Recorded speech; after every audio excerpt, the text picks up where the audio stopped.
അപ്പൊ നമ്മൾ ഓവ്യൂൾ ആരായി മാറി? ഓവ്യൂൾ ഒരു സീഡായി മാറി. കാരണം ഈ എൻഡോസ്പേം ഒക്കെ ഉപയോഗിച്ചുകൊണ്ട് ആര് ഡെവലപ്പ് ചെയ്തു?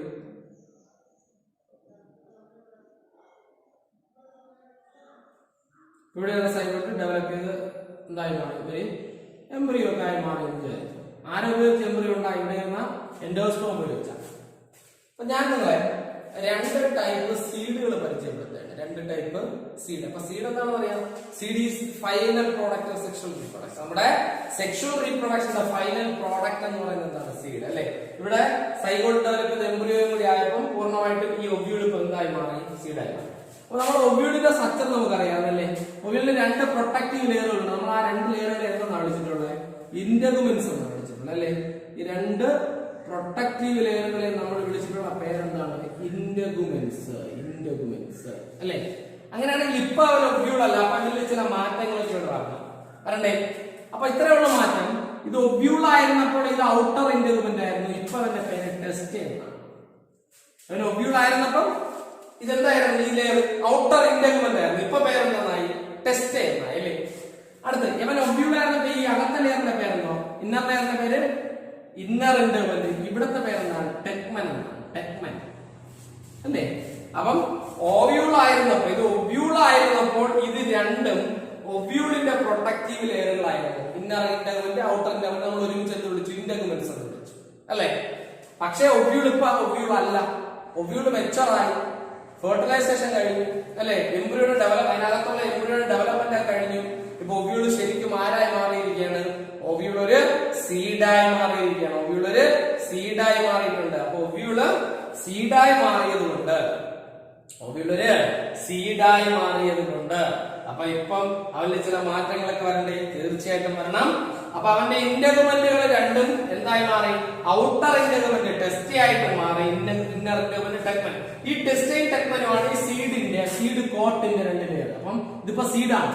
അപ്പൊ ഇത് രണ്ടും ഇപ്പൊ എന്താണ്? സീഡ് കോട്ടാണ്. സീഡിന്റെ കോട്ടാണ്. കോട്ട് മീൻസ് എന്താ? സീഡിനെ പ്രൊട്ടക്ട് ചെയ്യുന്ന കവറിങ്. പണ്ടവൻ ആരെ പ്രൊട്ടക്ട് ചെയ്യുന്നതായിരുന്നു? ഒവ്യൂളിന്റെ പ്രൊട്ടക്റ്റീവ് ലെയർ. ഇന്നവൻ ആരുടെ? സീഡിന്റെ. ഓക്കെ. അപ്പൊ ഈ ടെസ്റ്റൈൻ ടെക്മനെ കൂടി ചേർത്ത് നമുക്ക് എന്ത് വിളിക്കാം? Seed coat. അപ്പൊ എംബ്രിയോ പഠിച്ചത് ഒരു മാറ്റമുള്ളൂ. എംബ്രിയോയ്ക്ക് ആരൊക്കെ ഉണ്ടായിരുന്നു? എംബ്രിയോണൽ ആക്സിസും കോട്ടലും ഉണ്ടായിരുന്നു. എംബ്രിയോണൽ ആക്സിസും കോട്ടലും ഒരാളെയും കൂടി ചേർക്കുമ്പോൾ സീഡായി. ആരെയും കൂടി? Seed coat. അപ്പം എംബ്രിയോണൽ ആക്സിസ് അല്ലെ. അതുപോലെ അടുത്ത ആരാ? കോട്ടിൽഡൻസ്. ഇത് രണ്ടും ചേർത്താണ് നമ്മൾ നേരത്തെ എംബ്രിയോ എന്ന് വിളിച്ചത്. ഇനി ആരെയും കൂടി വരുമ്പോൾ സീഡ് കോട്ടും കൂടി ആ ബാറിന്റെ സ്ട്രക്ചർ ആയി. ബാക്കി എല്ലാവരും ഈ ആന്റിപോഡൽസ് ബാക്കി ഇവിടെയുള്ള എല്ലാവരും പോകും കേട്ടോ. എൻഡോസ്പേമിന് ആരും ഉപയോഗിക്കും? എംബ്രിയോ ഉപയോഗിക്കും. സൈലൻസ് ആന്റിപോഡൽസ് ബാക്കി എല്ലാവരും പോകും. അവസാനം കാണുന്ന ആര് മാത്രം? ഇതിനകത്തുള്ള എംബ്രിയോ കാണും. പിന്നെ എംബ്രിയോയുടെ രണ്ട് പാർട്ട് അറിയാം. ഇതിനകത്തുള്ള എംബ്രിയോയുടെ രണ്ട് പാർട്ടാണ്. ഈ എംബ്രിയോണൽ ആക്സിസിനെയും കോട്ടനെയും ചേർത്ത ഒറ്റ വാക്കാണ് എംബ്രിയോ അല്ലെ. എംബ്രിയോയാണ് നമ്മൾ രണ്ട് പാർട്ടാക്കി പറഞ്ഞതൊക്കെ. എംബ്രിയോണൽ ആക്സിസും കോട്ടനും. ഇവിടെ എംബ്രിയോ. അപ്പം ബാക്കി എല്ലാവരും കാരണം ഇപ്പൊ ഒവ്യൂൾ അല്ല, അവരിപ്പോ സീഡാണ്. അപ്പൊ അവ സീഡായി കഴിഞ്ഞാൽ ബാക്കി ആന്റിപോഡൽസിന്റെ ആവശ്യമില്ല, സൈനോജിറ്റുകളുടെ ആവശ്യമില്ല. എൻഡോസ്പേം ആര് യൂട്ടിലൈസ് ചെയ്തിരിക്കുകയാണ്? ഉപയോഗിച്ചിരിക്കുകയാണ് നമ്മുടെ സൈഗോട്ട് അല്ലെങ്കിൽ എംബ്രിയോ അതിന്റെ ഡെവലപ്മെന്റ് ഉപയോഗിച്ച്. അപ്പൊ ആരും ഇല്ല. ഇനി എൻഡോസ്പേം ഏകദേശം തീർന്നു പോകും. അപ്പൊ ലാസ്റ്റ് അവശേഷിക്കുന്നത് എല്ലാം കഴിഞ്ഞ് ബാക്കി വരുന്ന ആര് മാത്രമല്ല, ഇവിടെ ഡെവലപ്പ് ചെയ്യുന്ന എംബ്രിയോയും ഉണ്ടായിരിക്കും, ഈ സീഡ് കോട്ടും ഉണ്ടായിരിക്കും. എംബ്രിയോയും ഉണ്ടായിരിക്കും, സീഡ് കോട്ടും. ഒവ്യൂൾ അല്ല, ഇപ്പൊ സീഡാണ് പറഞ്ഞു വരുന്നത്. Seed coat.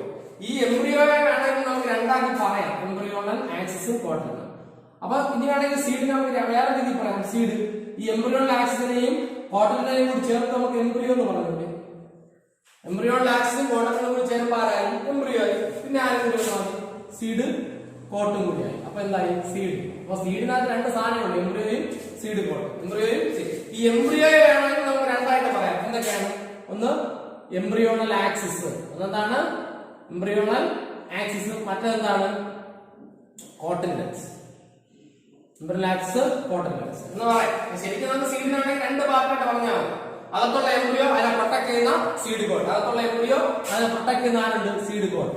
ഇനി എംബ്രിയോയെ നമ്മൾ വേണമെങ്കിൽ ഞാൻ പറഞ്ഞു രണ്ടാക്കാം, കോട്ടിൻഡൻ, എംബ്രിയോണൽ ആക്സിസ്. അത്രേ ഉള്ളൂ. അപ്പൊ ഇത് കൺഫ്യൂഷൻ വരില്ല. ഇങ്ങനെ നമുക്ക് സീഡിനെ മൂന്നായിട്ട് ഞാൻ പറഞ്ഞിട്ടുണ്ടോ? കൺഫ്യൂഷൻ വരില്ലേ? Embryonal axis, cotyledon, seed coat. ഇത് മൂന്നും ചേർന്നാണ് സീഡ് എന്നാണ് ഞാൻ ആദ്യം പറഞ്ഞത്. രണ്ടാമത് പറഞ്ഞത് എന്താണ്? എംബ്രിയോയും സീഡ് കോട്ടും ചേർന്നാണ് സീഡ്. രണ്ടും അർത്ഥം ഒന്നാണ്. എംബ്രിയോണൽ ആക്സിസും കോട്ടിൻഡനും ചേരുമ്പോൾ എംബ്രിയോ ആയില്ലേ? ആ എംബ്രിയോയും സീഡ് കോട്ടും കൂടി ആവുമ്പോൾ എന്തായി? സീഡായി മാറി.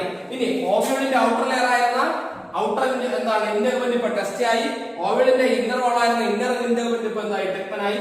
ഈ ടെസ്റ്റിയും ടെക്മനും കൂടി ചേർന്നാണ് സീഡ് കോട്ടം എന്ന് പറയുന്നത്. സീഡ് കോട്ടം, ഇതാണ് സീഡിന്റെ സ്ട്രക്ചർ. അപ്പൊ ഈ സീഡ്സ് രണ്ട് ടൈപ്പ് സീഡുകൾ. എന്തൊക്കെയാണ് ആ രണ്ട് ടൈപ്പ് സീഡ് എന്ന് അറിയാം? ആൽബുമിനസ് സീഡും നോൺ ആൽബുമിനസ് സീഡും. നിങ്ങൾ എന്താണ് ഫസ്റ്റ് ഇയർ പഠിച്ചിട്ടുണ്ട് എൻഡോസ്പെർമസ് സീഡും നോൺ എൻഡോസ്പെർമസ് സീഡും. അതുപോലെയുള്ള ഇവിടെ ഇല്ലേ എൻഡോസ്പെർമസ് സീഡും നോൺ എൻഡോസ്പെർമസ് സീഡും നിങ്ങൾ പഠിക്കുന്ന പോലെ ആൽബുമിനസ് സീഡും നോൺ ആൽബുമിനസ് സീഡും. എന്താണ് ഈ ആൽബുമിനസ് നോൺ ആൽബുമിനസ് എന്നറിയാമോ?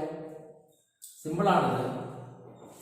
ഈ എംബ്രിയോ ഡെവലപ്മെന്റ് ഉപയോഗിക്കുന്ന ആരെയാണ്? ഇവിടെ ഉള്ള എംബ്രിയോ അവന്റെ ഡെവലപ്മെന്റിന് വേണ്ടി ആരെയാണ് ഉപയോഗിച്ചത്?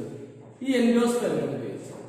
ചില പ്ലാന്റുകളിൽ എംബ്രിയോ ഡെവലപ്മെന്റ് കംപ്ലീറ്റ് ആയാലും ഇവിടെ എംബ്രിയോയുടെ ഡെവലപ്മെന്റ് കംപ്ലീറ്റ് ആയി, പക്ഷേ എൻഡോസ്പെം കുറയുന്നത് എത്ര ഒരുപാട് എൻഡോസ്പെം ഉണ്ടായിരുന്നു, എന്താണ് ധാരാളം ഉണ്ടായിരുന്നു എൻഡോസ്പെം, ക്വാണ്ടിറ്റി ഇതിനേക്കാൾ കൂടുതൽ ഉണ്ടായിരുന്നു. പക്ഷേ ഈ എംബ്രിയോ ഡെവലപ്പ് ചെയ്തപ്പോൾ ക്വാണ്ടിറ്റി കുറഞ്ഞ് എൻഡോസ്പെമിന്റെ അളവ് എന്ത് ചെയ്തു? ക്വാണ്ടിറ്റി ഇത്രയായി. പക്ഷെ ഇവിടെ നമ്മൾ ശ്രദ്ധിക്കേണ്ട ഒരു കാര്യം, എംബ്രിയോയുടെ ഡെവലപ്മെന്റ് കംപ്ലീറ്റ് ആയിട്ടും ആര് തീർന്നു പോയില്ല? എൻഡോസ്പെം തീർന്നു പോയിട്ടില്ല. ഇനി കുറച്ച് എൻഡോസ്പെമോടെ ബാക്കിയുണ്ട്. പക്ഷെ ആരുടെ ഡെവലപ്മെന്റ് കംപ്ലീറ്റ് ആയി?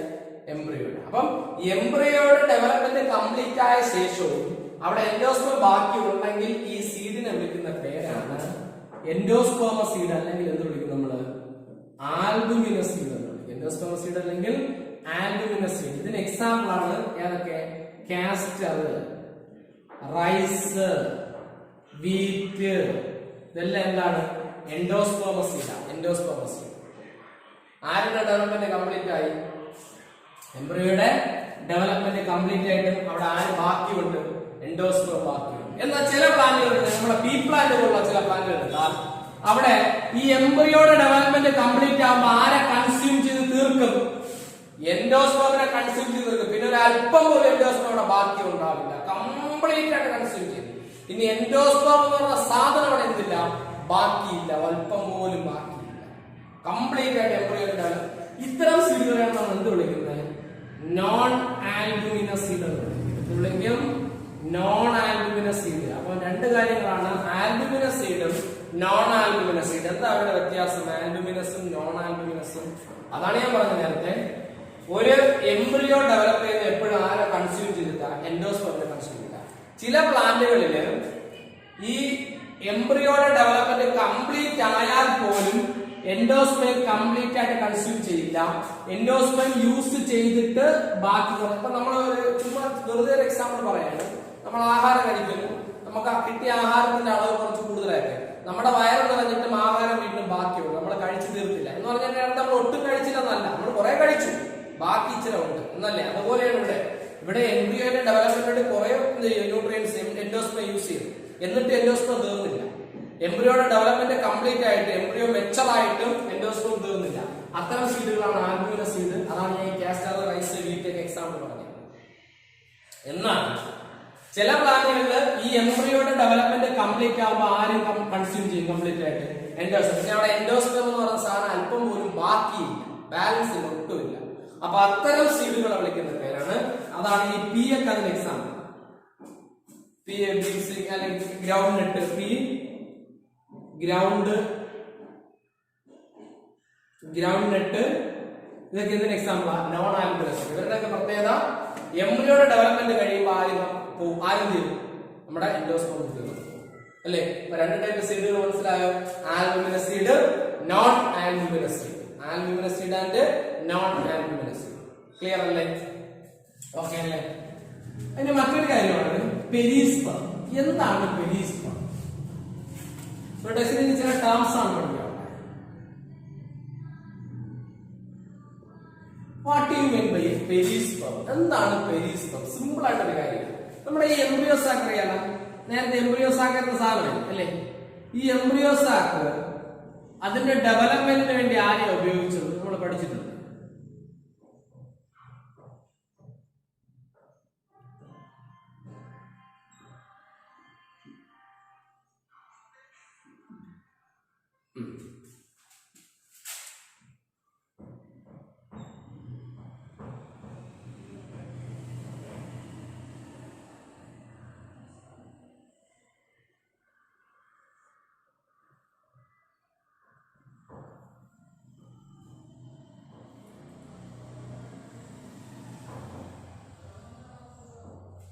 നോക്കിയേ, ഈ എംബ്രിയോ സാക്കിന്റെ ഡെവലപ്മെന്റിന് വേണ്ടി ഉപയോഗിച്ച ഒരു ന്യൂട്രിറ്റീവ് ടിഷ്യൂ ആണ് ഇവിടെ ഉള്ളത്. അതിന്റെ പേരെന്താ? നമ്മള് ന്യൂസലസ് എന്ന് വിളിച്ചു. നമ്മള് സ്റ്റാർട്ടിംഗ് പോർഷനിലൊക്കെ പഠിച്ച ഈ ഇതിന്റെ സ്ട്രക്ചർ പഠിച്ച സമയത്ത് പഠിച്ചു. ഇവിടെ ഒരു ന്യൂട്രിറ്റീവ് ടിഷ്യൂ ഉണ്ട്. ഇവിടെയുള്ള ന്യൂട്രിറ്റീവ് ടിഷ്യൂന്റെ പേരെന്താ? ന്യൂസലസ് എന്നാണ് അല്ലെ. ഈ ന്യൂസലസ് യൂസ് ചെയ്തുകൊണ്ടാണ്, അല്ലെങ്കിൽ ഈ ന്യൂസലസിനെ കൺസ്യൂം ചെയ്തുകൊണ്ടാണ് ആര് ഡെവലപ്പ് ചെയ്തത്? എൻഡോസ്പെർം അല്ലെ. പണ്ടിവിടെ എംബ്രിയോ സാക്ക്. പണ്ടിവിടെ എംബ്രിയോ സാക്ക് ഒന്നും ഇല്ല. ഈ എംബ്രിയോ സാക്കിന്റെ സ്ഥലത്തൊക്കെ എന്താണ് ഈ ന്യൂസലസ് എന്ന് പറയുന്ന ടിഷ്യൂ ആയിരുന്നു. അതിലെ ഒരു സെല്ല് മെഗാസ്പോറോജനസിസിലൂടെയാണ് ആരായി മാറിയിട്ടുള്ളത്? ഈ കാണുന്ന എംബ്രിയോ സാക്കായിട്ട് മാറിയിട്ടുള്ളത്. ഇവിടെ ഒരു ന്യൂട്രിറ്റീവ് ടിഷ്യൂ ഉണ്ടല്ലോ. ഈ ന്യൂട്രിറ്റീവ് ടിഷ്യൂന്റെ പേരാണ് ന്യൂസലസ്.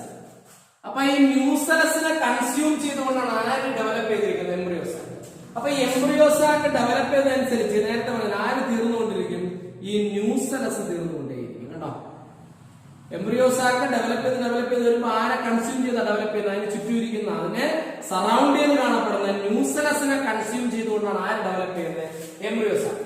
അങ്ങനെയാണെങ്കിൽ എംബ്രിയോ സാക്കിന്റെ ഡെവലപ്മെന്റ് കഴിയുമ്പം മിക്ക പ്ലാന്റുകളിലും ന്യൂസലസ് അങ്ങ് തീർന്നു പോകും. ന്യൂസലസ് അതാണ് ഞാൻ പറഞ്ഞത്. ഒബ്യൂളസ് എന്താണ്? സീഡായി മാറുമ്പോൾ പിന്നെ അതിനകത്ത് ഒരുപാട് പേരൊന്നുമില്ല. ഇവിടെ ഉണ്ടാകുന്ന എംബ്രിയോയും പിന്നെ അതിന്റെ സീഡ് കോട്ടും മാത്രമേ കാണുള്ളൂ, ബാക്കി എല്ലാവരും പോകുമെന്ന് പറഞ്ഞതാ. അപ്പൊ മെജോറിറ്റി പ്ലാന്റുകളിലും ഈ എംബ്രിയോ സാക്ക് ഡെവലപ്മെന്റ് കംപ്ലീറ്റ് ആവുമ്പോൾ തന്നെ ആരുടെ ക്വാണ്ടിറ്റി കഴിയും? ആര് തീർന്നു പോകും? ന്യൂസലസ് ഒക്കെ തീർന്നു. പിന്നെ അല്പം പോലും ന്യൂസലസ് ഒക്കെ ബാക്കി ഉണ്ടാവും. എന്നാൽ റയറായിട്ട് ചില പ്ലാന്റുകളുടെ മാത്രം പ്രത്യേകതയാണ് എംബ്രിയോ സാക്കിന്റെ ഡെവലപ്മെന്റ് കഴിഞ്ഞാലും ചുറ്റുമിരിക്കുന്ന ന്യൂസലസ് ഉപയോഗിക്കൂല എന്നല്ല, കുറച്ച് അവിടെ ബാക്കി വരും. ഉപയോഗിച്ചിട്ട് കുറച്ച് ബാക്കി വെച്ചിരിക്കും. ആ ന്യൂസലസിനെ വിളിക്കുന്ന പേരാണ് പെരിസ്പെർം. അപ്പം in certain plants remnants of nucellus are persistent. Persistence means നിലനിൽക്കുന്നു, അവിടെ എക്സിസ്റ്റ് ആണ്, കംപ്ലീറ്റ് ആയിട്ട് കൺസ്യൂം ചെയ്തിട്ടില്ല. അപ്പൊ അങ്ങനെ ബാക്കിയിരിക്കുന്ന ന്യൂസലസിനെ വിളിക്കുന്ന പേരാണ് പെരിസ്പെർം. എക്സാമ്പിൾ പെപ്പർ ആണ്. പെപ്പർ അല്ല, ബ്ലാക്ക് പെപ്പർ. നമ്മള് കുരുമുളക് എന്ന് പറയുന്ന സാധനം. അപ്പൊ കുരുമുളക് പോലുള്ള ചില പ്ലാന്റുകളില് remnants of nucellus are persistent എന്ന് പറഞ്ഞാൽ എന്താ? എംബ്രിയോ സാക്കിന്റെ ഡെവലപ്മെന്റ് കഴിഞ്ഞാൽ ആര് ബാക്കി കാണും? കുറച്ച് ന്യൂസലസ്, കുറച്ച് ബാക്കിയാണ് ന്യൂസലസ്. ആ ബാക്കി ഇരിക്കുന്ന, ബാലൻസ് ഇരിക്കുന്ന ന്യൂസലസിന് അറിയപ്പെടുന്ന പേരാണ് എന്ത് പേര്? പെരിസ്പെർം. അപ്പൊ നേരത്തെ പറഞ്ഞതിന്റെ കൺഫ്യൂഷൻ വരുന്നത് അതവിടെ ആരുടെ ഡെവലപ്മെന്റ്? ഇവിടെ എംബ്രിയോയുടെ ആരും. എംബ്രിയോയുടെ ഡെവലപ്മെന്റ് കഴിഞ്ഞാലും ചിലപ്പോൾ കുറച്ച് എൻഡോസ്പെർം ബാക്കി വരും പറഞ്ഞല്ലേ. അത്തരം സീഡുകളെ നമ്മൾ എന്ത് വിളിച്ചു? ആന്റിമിനസ്. എൻഡോസ്പെർം അല്പം ഒരു ബാക്കിയാണ്, ഫുൾ എൻഡോസ്പെർം യൂസ് ചെയ്ത അത്തരം സീഡുകൾ എന്ത് വിളിച്ചു? നോൺ ആന്റിമിനസ്. ഇതല്ല, അതുമായിട്ട് നിങ്ങൾ കമ്പയർ ചെയ്യല്ലേ. ഇത് വേറെ. ഇവിടെ എംബ്രിയോ സാക്ക്, ഇതിന്റെ മൊത്തത്തിലുള്ള ഡെവലപ്മെന്റ് ഉദ്ദേശിക്കുന്നത് എംബ്രിയോ സാക്ക്. ഈ എംബ്രിയോ സാക്ക് ഡെവലപ്പ് ചെയ്ത പ്രോസസ് ഒക്കെ മെഗാസ്പോറോജനസ്. ഇവിടെ ഉണ്ടായിരുന്ന ന്യൂസലസിന് ഒരു സെല്ല് ഡിവൈഡ് ചെയ്ത് 4 മെഗാസ്പോറായി, 3 പേരും നശിച്ചുപോയി, 1 മാത്രം ഡെവലപ്പ് ചെയ്ത് ആരായത്? എംബ്രിയോ സാക്ക് ആയിരുന്നു. ആ എംബ്രിയോ സാക്കിന്റെ ഗ്രോത്തിന് വേണ്ടിയിട്ടുള്ള ന്യൂട്രിയൻസ് പ്രൊവൈഡ് ചെയ്തുകൊണ്ടിരുന്ന ആരാണ്? അതിന് ചുറ്റും കാണുന്ന, അതിനെ സറൗണ്ട് ചെയ്ത് കാണുന്ന ആരാ? ന്യൂസലസ് ആണ്. അപ്പൊ മെജോറിറ്റി പ്ലാന്റുകളിലും ഈ എംബ്രിയോ സാക്കിന്റെ ഗ്രോത്ത് കംപ്ലീറ്റ് ആവുമ്പോൾ തന്നെ ആരെയും പൂർണ്ണമായിട്ട് കൺസ്യൂം ചെയ്യും. ആരും തീർന്നു പോകും? ന്യൂസലസും തീർന്നു പോകും. എന്നാൽ ചില പ്ലാന്റുകളില് എംബ്രിയോ സാക്കിന്റെ ഡെവലപ്മെന്റ് കംപ്ലീറ്റ് ആയാൽ പോലും ന്യൂസലസ് അവിടെ കുറച്ച് ബാക്കി ഉണ്ടാവും. ആ ബാക്കി ഇരിക്കുന്ന, ബാലൻസ് ഇരിക്കുന്ന ന്യൂസലസിനെ വിളിക്കുന്ന പേരാണ് പെരിസ്പെർം. remnants of nucellus are persistent. This persistent nucellus is known as perisperm. Example ഓടെ പറയുന്നത് ആരെയാ? Pepper plant. ക്ലിയർ അല്ലേ? ഓക്കെ അല്ലേ? അപ്പൊ അടുത്ത് നമ്മൾ കേട്ടിട്ടുള്ള ഒരു ടേമാണ്, എന്താ ടേം? ഡോർമൻസി അല്ലെ. ഡോർമൻസി നമ്മള് ഫസ്റ്റ് ഇയർ കേട്ടിട്ടുള്ളതാണ്. Dormancy, what you mean dormancy? സാധാരണ എന്താ? ഒരു സീഡ്, ഇപ്പൊ ഒരു സീഡാണ്. ഇവിടെ ഇപ്പൊ ആരാ ഉള്ളത്? ഇവിടെ ഇപ്പൊ എംബ്രിയോ ആണ് ഉള്ളത് അല്ലെ. ബാക്കി എല്ലാരും നശിച്ചുപോയി. ഇപ്പൊ ആരാണ്? എംബ്രിയോ. ഇതൊരു സീഡാണ്. സീഡാകുമ്പോൾ സീഡ് കോട്ടും കാണും, ഒരു എംബ്രിയോയും കാണും അല്ലെ. സീഡ് കോട്ട്, എംബ്രിയോ, അതാണ് ഇതൊരു സീഡാണ് വിചാരിക്കുക. അപ്പൊ ഈ സീഡ് നമ്മൾ മണ്ണിലോട്ട് കൊണ്ടിട്ടു. എന്തിനാ? ജെർമിനേറ്റ് ചെയ്യാൻ, മുളയ്ക്കാൻ. മണ്ണിൽ കൊണ്ടിട്ടു. അപ്പൊ ഒരു സീഡ് ജെർമിനേറ്റ് ചെയ്യുന്ന നമുക്കറിയാം ആരാണ്? അതിന്റെ റാഡിക്കിൾ, ആ എംബ്രിയോക്കകത്തുള്ള അല്ലെങ്കിൽ അതിന്റെ എംബ്രിയോൺ ആക്സിന്റെ റാഡിക്കിൾ എന്തായി മാറണം? റൂട്ട് സിസ്റ്റമായിട്ടും പ്ലിമ്യൂൾ എന്തായി മാറണം? ഷൂട്ട് സിസ്റ്റമായിട്ട് മാറണം. അപ്പോഴാണ് വിത്ത് മുളച്ചു എന്ന് പറയാം. അപ്പൊ ഒരു വിത്ത് മുളച്ചു എന്ന് പറയണമെങ്കിൽ ആ സീഡിനുള്ളിൽ ഇരിക്കുന്ന എംബ്രിയോയുടെ റാഡിക്കൽ ഡെവലപ്പ് ചെയ്ത റൂട്ട് സിസ്റ്റം ആണ്, പ്ലിമ്യൂൾ ഡെവലപ്പ് ചെയ്ത ഷൂട്ട് സിസ്റ്റം ആണ്. ഓക്കെ, അതിലുള്ള ന്യൂട്രിയൻസ് ഒക്കെ ആ എംബ്രിയോയിലെ തന്നെ ഇവിടെ ഉണ്ട്, കോട്ടിലിടുന്നുണ്ട്, എൻഡോസ്പേം അവിടെ ഉണ്ട്. ഓക്കെ, അതൊക്കെ അവിടെ നോട്ടെ. എന്താണ് ഡോർമൻസി എന്ന് ചോദിച്ചാൽ delay in the germination of A seed. ഒരു സീഡ് ജെർമിനേറ്റ് ചെയ്യാനുണ്ടാകുന്ന ഡിലേ, കാലതാമസം എന്ന് പറഞ്ഞാൽ നമ്മളൊരു വിത്ത് മണ്ണിൽ കൊണ്ടിട്ടാൽ 1, 2, 3 ദിവസം കഴിയുമ്പോൾ എന്ത് ചെയ്തു മുളച്ചു.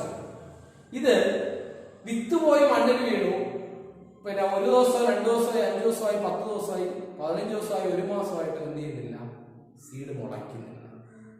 സീഡ് മുളച്ചു വരുന്നതേ ഇല്ല. ആ ഒരു കാലയളവ് കേട്ടോ, കുറെ നാള് കിടന്നിട്ട് മുളയ്ക്കുന്നില്ല. എന്തുകൊണ്ടാ ശരിക്കും മുളയ്ക്കാത്തത്? എന്തോ ഒരു അൺഫേവറബിൾ കണ്ടീഷൻ. ചിലപ്പോൾ ആവശ്യത്തിന് ലൈറ്റ് ഉണ്ടാവില്ല, ആവശ്യത്തിന് വാട്ടർ കിട്ടിയിട്ടുണ്ടാവില്ല, ആവശ്യത്തിന് ഓക്സിജൻ കിട്ടിയിട്ടുണ്ടാവില്ല. അതായത് അൺഫേവറബിൾ ആയിട്ടുള്ള എന്തൊരു കണ്ടീഷൻ ഉണ്ടാവട്ടെ, അതുകൊണ്ട് സീഡ് മനഃപൂർവ്വം എന്ത് ചെയ്യാത്ത മുളയ്ക്കാത്ത. അതിന്റെ കാരണം ഇത്രയേ ഉള്ളൂ, സീഡ് നമ്മൾ മണ്ണിൽ കൊണ്ടിടുമ്പോ അൺഫേവറബിൾ കണ്ടീഷൻ ആണെങ്കിൽ അതിന്റെ എംബ്രിയോ എന്ത് ചെയ്യും, ഇനാക്റ്റീവ് ആവും. എംബ്രിയോ എന്താവും, എംബ്രിയോ ആക്റ്റീവ് ആവണം. കാരണം എംബ്രിയോയുടെ റാഡിക്കലാണ് റൂട്ട് സിസ്റ്റവും ലിബിയുലാണ് ഷൂട്ട് സിസ്റ്റമായി മാറേണ്ടത്. പക്ഷേ സീഡ് പോയി മണ്ണിൽ വീണപ്പോൾ അൺഫേവറബിൾ സിറ്റുവേഷൻ ആയതുകൊണ്ട് എന്ത് സംഭവിച്ചു, ആ സീഡിന്റെ അകത്തുള്ള എംബ്രിയോ അണ്ടർഗോസ് ഇനാക്റ്റീവ് പീരിയഡ്. അതെന്തിനു വിധേയമായി, ഇനാക്റ്റീവ് പീരിയഡ് മീൻസ് അതിനെ ആക്റ്റീവായി. ആക്റ്റീവ് അല്ല, ആക്റ്റീവ് ആവണം, അതൊരു ചെടിയാവണം, സീഡ് ചെടിയാവണം അല്ലേ. അവൻ ആക്റ്റീവ് ആയിട്ടില്ല. അപ്പൊ അവിടെ എന്താ അടുത്ത് കുറെ നാളുകൾ ഇങ്ങനെ മണ്ണിൽ കിടക്കും. ചിലപ്പോൾ നമ്മളോട് വിത്തിട്ട് 1 മാസം കഴിഞ്ഞിട്ടായിരിക്കും ആ വിത്ത് മുളച്ചതെങ്കിൽ ആ 1 മാസത്തെ നമുക്ക് എന്ത് വിളിക്കാം, ഡോർമൻസി പീരിയഡ്. ചിലപ്പോൾ 6 മാസം കഴിഞ്ഞിട്ടായിരിക്കും ആ വിത്ത് മുളയ്ക്കുന്നെങ്കിൽ 6 മാസത്തെ എന്ത് വിളിക്കാം, ഡോർമൻസി പീരിയഡ്. ചിലപ്പോൾ 1 വർഷം കഴിഞ്ഞിട്ടായിരിക്കും ആ വിത്ത് മുളയ്ക്കുന്നത്, എന്ത് വിളിക്കാം, ആ 1 വർഷത്തെ നമുക്ക് ഡോർമൻസി പീരിയഡ് എന്ന് വിളിക്കാം. ചിലപ്പം 100 വർഷം കഴിഞ്ഞിട്ടായിരിക്കും ആ വിത്ത് മുളയ്ക്കുന്നത്, ആ 100 വർഷത്തെ എന്ത് വിളിക്കാം, ഡോർമൻസി പീരിയഡ്. ചിലപ്പോ 1000 വർഷം കഴിഞ്ഞിട്ടായിരിക്കും ആ വിത്ത് മുളയ്ക്കുന്നത്. എങ്കിൽ ഈ 1000 വർഷവും അവിടെ ശ്രദ്ധിക്കേണ്ടത്, ഒന്ന് നമ്മുടെ വിത്ത് കൊണ്ട് മണ്ണിലിട്ടാൽ ഒന്നുകിൽ അത് മുളയ്ക്കണം അല്ലെങ്കിൽ അത് നശിക്കണം. നമ്മൾ മണ്ണിൽ കൊണ്ടിട്ടു 5-6 ദിവസം കഴിഞ്ഞിട്ട് മുളച്ചില്ല, നമ്മൾ എന്ത് വിചാരിക്കും, അത് നശിച്ചു പോയി, അതില്ലാതായിരിക്കും, നമ്മൾ പിന്നെ അത് നോക്കാനേ പോകില്ല.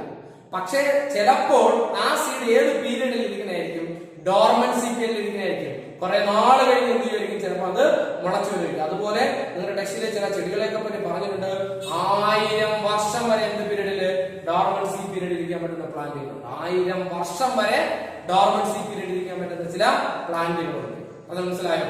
അപ്പൊ എന്താണ് ഡോർമൻസി?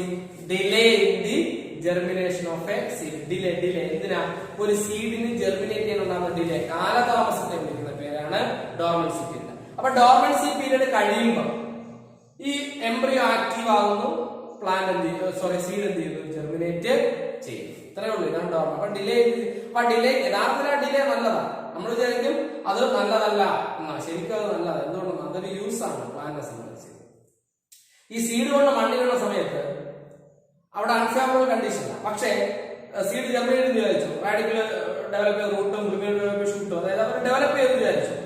ഡെവലപ്പ് ചെയ്ത് വന്നപ്പോൾ ആ ചെടിക്ക് വളരേണ്ട വെള്ളമില്ല, അല്ലെങ്കിൽ ലൈറ്റ് ഇല്ല, അല്ലെ വാട്ടറോ ലൈറ്റോ അങ്ങനെയുള്ള ഫേവറബിൾ കണ്ടീഷൻ ഒന്നുമില്ല. അപ്പൊ അത് നശിച്ചു. പിന്നെ അത് മുളച്ചു വന്നതിന് ശേഷം നശിച്ചു. അപ്പൊ നമ്മൾ ചിന്തിക്കേണ്ടേ, മുളച്ചു വന്നതിന് ശേഷം ജെർമിനേറ്റ് ചെയ്തതിനു ശേഷം നശിച്ചു പോകുന്നതിനേക്കാൾ നല്ലത് അൺഫേവറബിൾ കണ്ടീഷന്റെ ആ സമയത്തിൽ, അതായത് ഫേവറബിൾ കണ്ടീഷൻ വരുന്നത് വരെ ഏത് പീരീഡ് ഇരിക്കുക, ഡോർമൻസി പീരീഡ് ഇരിക്കുക. അടുത്ത ഫേവറബിൾ കണ്ടീഷൻ വരുമ്പോൾ ഡെവലപ്പ് ചെയ്തതായി മാറുക, പുതിയൊരു പ്ലാന്റ്, അല്ലെങ്കിൽ ജെർമിനേറ്റ് ചെയ്തതായി മാറുക, ഒരു പ്ലാന്റ് ആയിട്ട് മാറുക. അപ്പം ആ ചെടി ജെർമിനേറ്റ് ചെയ്ത് വന്നിട്ട് നശിച്ചു പോകുന്നതിനേക്കാൾ നല്ലത് ജെർമിനേറ്റ് ചെയ്യാതെ കിടന്നതിന് ശേഷം എപ്പോഴാണോ ഫേവറബിൾ കണ്ടീഷൻ വരുന്നത് ആ സമയത്ത് എന്ത് ചെയ്യുക, ജെർമിനേറ്റ് ചെയ്യുക. ഇത്രയേ ഉള്ളൂ ഡോർമൻസി. അപ്പൊ ഡോർമൻസി കൊണ്ട് പ്ലാന്റ്സിന് എന്തേ ഉള്ളൂ, യൂസ് മാത്രമേ ഉള്ളൂ. കാരണം അൺഫേവറബിൾ കണ്ടീഷനിൽ മുളയ്ക്കാതിരിക്കാൻ സഹായിക്കുന്നതാരാ, ഡോർമൻസിയാണ്. ഡോർമൻസി എന്നുള്ള സംഗതി ഇല്ലായിരുന്നെങ്കിൽ ഏത് സിറ്റുവേഷനിലും ചെടി മുളയ്ക്കും, അൺഫേവറബിൾ കണ്ടീഷനിൽ ചെടി മുളയ്ക്കും. കാരണം അതിനകത്തിരിക്കുന്ന കോട്ടലിന്റെ എൻഡോസ്പേം മതി അവർക്ക് ജെർമിനേറ്റ് ചെയ്യാൻ. പക്ഷെ ജെർമിനേറ്റിൽ പുറത്തു വരുമ്പോഴേക്കും വാട്ടറോ ലൈറ്റോ ആവശ്യത്തിനുള്ള കമ്പോണൻസ് കിട്ടാറുണ്ട്. അതിനേക്കാൾ നല്ലത് ഡോർമൻസി പീരീഡ് ഇരുന്നിട്ട് എപ്പോഴും മുളച്ചു വരിക, ഒരു ഫേവറബിൾ കണ്ടീഷൻ വരും. ഇതിനാണ് നമ്മൾ എന്ത് വിളിക്കുന്നത്, ഡോർമൻസി. അപ്പം seed is the final product of sexual reproduction. ഒരു സീഡ് എന്ന് പറയുമ്പോൾ ഒരു ഒബ്യൂൾ ആയിരുന്നു, അവനാണ് സീഡ് ആയത്. അപ്പം ഒബ്യൂൾ ആയിരുന്നപ്പോഴാണെന്നുള്ളത് പല സാധനങ്ങളും പിന്നെ കാണില്ല, അല്ലെ, അതൊക്കെ എന്ത് ചെയ്തു, ഇല്ലാതായിപ്പോ. ആന്റിപ്രോട്ടസിന്റെയോ പിന്നെ സൈലൻസിന്റെയോ ആവശ്യം ഇനിയില്ല, അതൊക്കെ കഴിഞ്ഞു അല്ലെ. ഇനി അവസാനം ആരാ, സൈഗോട്ടിൽ നിന്ന് എംബ്രിയോ, പിന്നെ ആ സീഡിന്റെ കോട്ടം. ഈ എംബ്രിയോയ്ക്ക് 2 ഭാഗത്ത് നമുക്കറിയാം, എംബ്രിയോ ആക്സും കോട്ടം ഉണ്ട്. പിന്നെ ആ എംബ്രിയോയും സീഡ് കോട്ടം കൂടി ചേർന്ന് എന്തായി, സീഡായി മാറി. ഈ സീഡ് കോട്ടം 2 ലെയർ, ടെസ്റ്റായി, ടെക്മെന്റ്. അല്ലേ? ടെസ്റ്റൈൻ ടെക്മൻ. ഈ ടെസ്റ്റ് ആരായിരുന്നു? ഔട്ടർ ഇൻഡർവെന്റ് ആയിരുന്നു. ടെക്മൻ ആരായിരുന്നു? ഇന്നർ ഇൻഡർവെന്റ് ആയിരുന്നു. ഓക്കെ, രണ്ട് ടൈപ്പ് സീഡ് നമ്മൾ പഠിച്ചു, albuminous, non albuminous seed. Clear? അടുത്ത ലാസ്റ്റ് പെരിസ്റ്റം പഠിച്ചു. ഈ എംബ്രിയോ സാക്കിന് ഡെവലപ്മെന്റ് ആവശ്യമായിട്ടുള്ള ന്യൂട്രിയൻസ് കൊടുത്ത ആരാ? ന്യൂസെലസ്. ഈ എംബ്രിയോ സാക്കിന് ഡെവലപ്മെന്റ് കഴിഞ്ഞതിന് ശേഷം ആ ന്യൂസെലസ് ഇവിടെ ബാക്കി ഉണ്ടെങ്കിൽ ആ ന്യൂസെലസ് നമ്മൾ എന്ത് വിളിക്കും? പെരിസ്റ്റം എന്ന്. ക്ലിയർ അല്ലേ? ഓക്കെ.